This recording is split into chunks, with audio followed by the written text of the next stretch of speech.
Shri Venkateswara gold తాకట్టులో ఉన్న మీ బంగారాన్ని విడిపించి కొనబడును.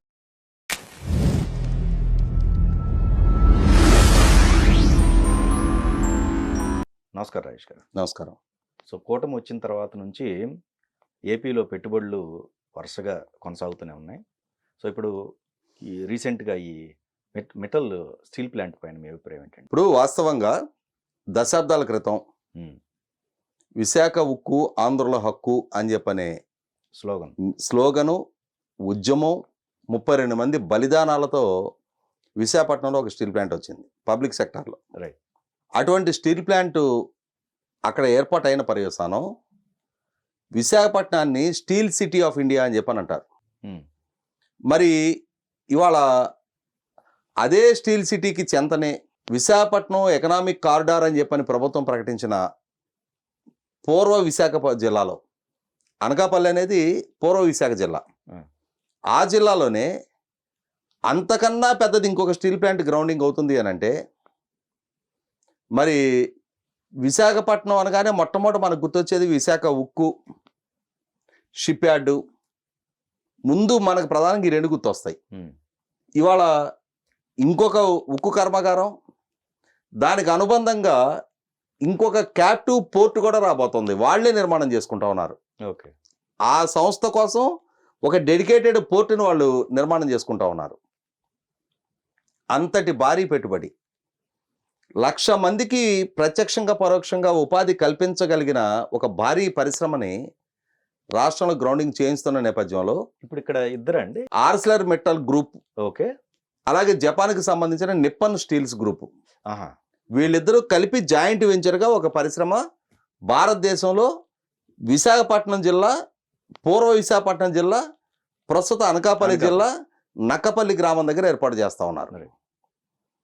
సుమారుగా ఒక 2,700 ఎకరాల్లో ఫస్ట్ ఫేజ్ 7.2 మిలియన్ టన్నుల ఉత్పత్తి సామర్థ్యం కలిగిన 2029 నాటికి దాన్ని ఉత్పత్తిలోకి తీసుకురావాలి అని చెప్పని, 2033 నాటికి సెకండ్ ఫేజ్ కూడా నిర్మాణం పూర్తి చేసి ఇంకా అదనంగా 10.6 మిలియన్ మెట్రిక్ టన్స్, అంటే సుమారుగా 2 స్టేజ్లో కలిపి 17.8 మిలియన్ మెట్రిక్ టన్స్ ఉత్పత్తి సామర్థ్యం కలిగిన సంస్థ. అయితే ఇప్పుడు విశాఖపట్నం స్టీల్ ప్లాంట్ రాజేష్ గారు, ఇక్కడ ఇప్పుడు అది ఉంది కదా, ఆల్రెడీ ఎగ్జిస్టింగ్ ఉంది కదా పబ్లిక్ సెక్టారు, అంటే ఇది శంకుస్థాపన అంటే ఇది చేయడానికి రీజన్ ఏమైనా ఉందా? గమనించుకోవాల్సింది, ఇప్పుడు మనం ట్రైన్లో గుంటూరు వెళ్తున్నాం, ట్రైన్లో నల్గొండ జిల్లాలోకి ఎంటర్ అయిన తర్వాత కృష్ణానది దగ్గరికి, అంటే నల్గొండ జిల్లా క్రాస్ అయ్యి పూర్వ గుంటూరు జిల్లా, ప్రస్తుత పల్నాడు జిల్లాలోకి ఎంటర్ అవుతున్న క్రమంలో నైట్ టైం కనుక వెళ్తే ఎన్ని సిమెంట్ ప్లాంట్లు కనిపిస్తాయో మనకు కనిపిస్తాయి అక్కడ. అవును. అక్కడ లైమ్ స్టోన్ విస్తృతంగా దొరుకుతుంది. ప్రభుత్వం అక్కడ సిమెంట్ పరిశ్రమను ఏర్పాటు చేయాలని చెప్పని ఒక నిర్ణయం తీసుకుంది. రకరకాల సంస్థలు పలానా సంస్థ ఉంది కాబట్టి అని చెప్పని ఇంకో సంస్థ ఎందుకు ఏర్పాటు చేయాలి అని అంటే, ఓకే, ఇవాళ ఉక్కుకి ప్రపంచవ్యాప్తంగా మార్కెట్ ఉంది, భారతదేశంలో ఐరన్ ఓర్ ఉంది. గతంలో ఐరన్ ఓర్ డైరెక్ట్గా విదేశాలకు ఎగుమతి చేశారు. ఇక్కడి నుంచి ఈ ముడి ఖనిజాన్ని తీసుకువెళ్ళి వాళ్ళక్కడ దాన్ని ప్రాసెస్ చేసి ఉక్కుతో పాటుగా రకరకాల పరికరాలు తయారు చేసి మళ్ళీ చాలా ఖరీదుకి భారతదేశానికి అమ్ముతా ఉన్నారు. అటువంటి దగ్గర ఇక్కడే ఒక ఉక్కు ఉత్పత్తి పరిశ్రమ ఏర్పాటు చేస్తే ముందు కాస్ట్ ఎఫెక్టివ్గా ఇక్కడి నుంచి ఐరన్ ఓర్ తీసుకెళ్ళి ఎక్కడో వేరే దేశంలో ఉత్పత్తి చేయటం కన్నా ఎక్కడైతే ఓరు దొరుకుతూ ఉందో అక్కడే భారతదేశంలో విస్తృతమైన మానవ వనరులు ఉన్నాయి, ప్రభుత్వపరమైన సహకారం అందిస్తూ ఉన్నారు.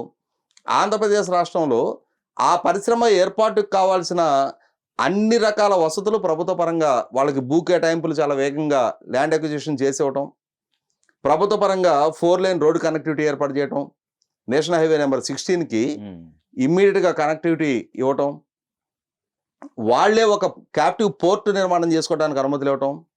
అదే సందర్భంలో ఛత్తీస్గఢ్ నుంచి ఎన్ఎండిసి ఇనప గనుల నుంచి ఆ సంస్థ ఏర్పాటుకు కావాల్సిన, ఆ సంస్థ సక్రమంగా సజావుగా నిర్వహణకు కావాల్సిన ఐరన్ ఓర్ సప్లై ఒప్పందం కుదిర్చటం, కేంద్ర ప్రభుత్వం నుంచి అనుమతులు ఇప్పించటం, ఇవన్నీ రాష్ట్ర ప్రభుత్వం ఎందుకు ఇంత వేగంగా వాళ్ళు ఎందుకు చొరవ చూపి చేస్తున్నారు అంటే, అటువంటి ఒక ప్రతిష్టాత్మక భారీ పెట్టుబడి రాష్ట్రంలో కనుక గ్రౌండింగ్ అయిన పక్షంలో 1,00,000 మంది రాష్ట్ర ప్రజలకి ప్రత్యక్ష పరోక్ష ఉపాధి దక్కిన క్రమంలో ప్రభుత్వం 2029 నాటికి 20 లక్షల ఉద్యోగ కల్పన చేయాలని చెప్పని ఒక లక్ష్యం పెట్టుకుంది. అవును.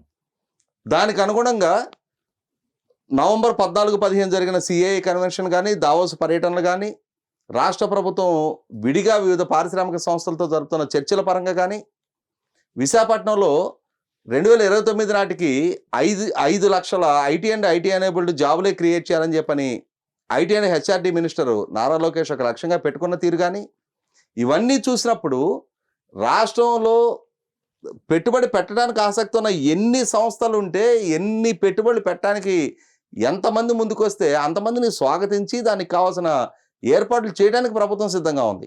ఓకే. కాబట్టి విశాఖపట్నం స్టీల్ ప్లాంట్ ఉంది కాబట్టి అని చెప్పని ఇంకొక స్టీల్ ప్లాంట్ ఏర్పాటు చేయకూడదని ఏముంది? విశాఖపట్నం స్టీల్ ప్లాంట్ కొనసాగుతూ ఉండగానే గతంలో డాక్టర్ వైఎస్ రాజశేఖర రెడ్డి గారు ముఖ్యమంత్రిగా ఉన్న రోజుల్లో రాష్ట్ర విభజన చట్టంలో కడప జిల్లాలో స్టీల్ ప్లాంట్ ఏర్పాటు చేయాలనేది ప్రయత్నాలు జరిగాయి కదా. మరి ఆ రోజు బ్రాహ్మణి స్టీల్స్ పేరిట గాలి జనార్దన్ రెడ్డికి రాజశేఖర రెడ్డి గారు 10,000 ఎకరాలు భూ కేటాయింపు చేశారు, క్యాప్టివ్ మైన్ కేటాయింపు చేశారు.